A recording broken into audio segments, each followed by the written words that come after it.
bigger than usual? It just feels awesome.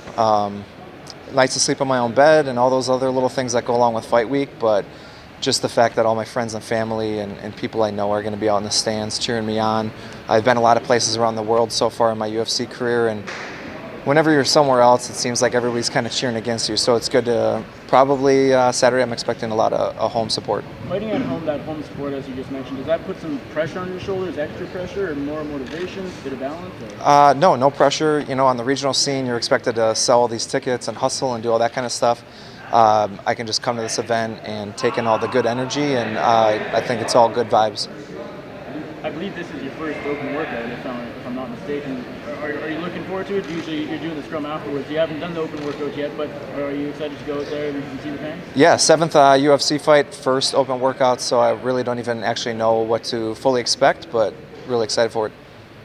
He's been it's up and down for you in the UFC. I mean, you haven't had a streak whatsoever, but you haven't had a losing skid either, coming off a loss, so we can pretty much assume that means you're going to lose that.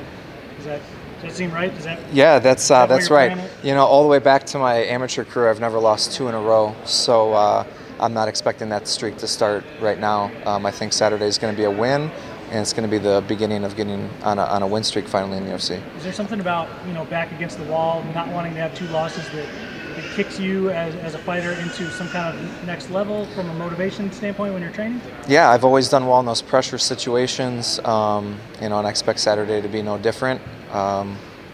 If you want to think of it that way, backs against the wall a little bit, that added pressure just makes me perform better.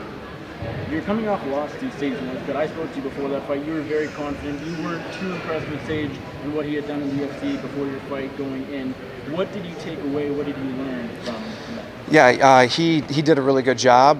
Great cardio. You know, obviously a strong kid. A lot better jiu-jitsu, defense, and stuff than I was expecting.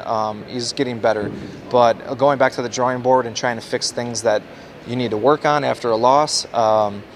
You know, I felt like as long as I had energy during that fight, I was doing very well. And the only thing I can really relate the energy thing to is the fact that I was dealing with a staph infection the week of the fight.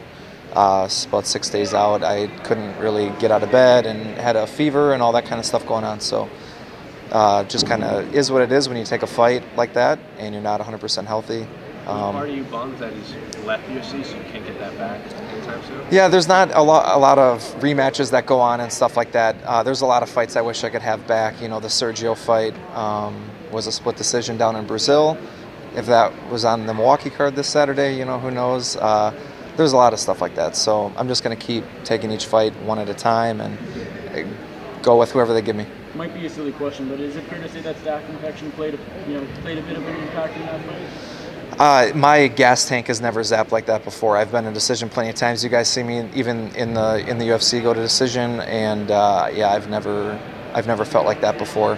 Did you consider pulling out of that fight? There was a discussion about it, but I thought with the opponent and the opportunity that was right there, I didn't want to pass that up. What do you make of Sage going to win? I think it's good for him. You know, he's got good manners, and I think he'll do well over in the Asian market. He is progressing a lot. I think now that he's done with school and he's found a good gym, I think he's going to continue to do really well, and we'll see. Maybe we'll see him back in the UFC. There's been a lot of fighters talking about like getting rid of welterweight, making 165, 175. Where do you fall on those two weights? Yeah, I'm really big into making this happen. I just think it just makes sense. There's more fighters anywhere at 55 and 70, and then that's right when the weight classes start to go up in 15-pound increments. There's tons of talent in that weight range.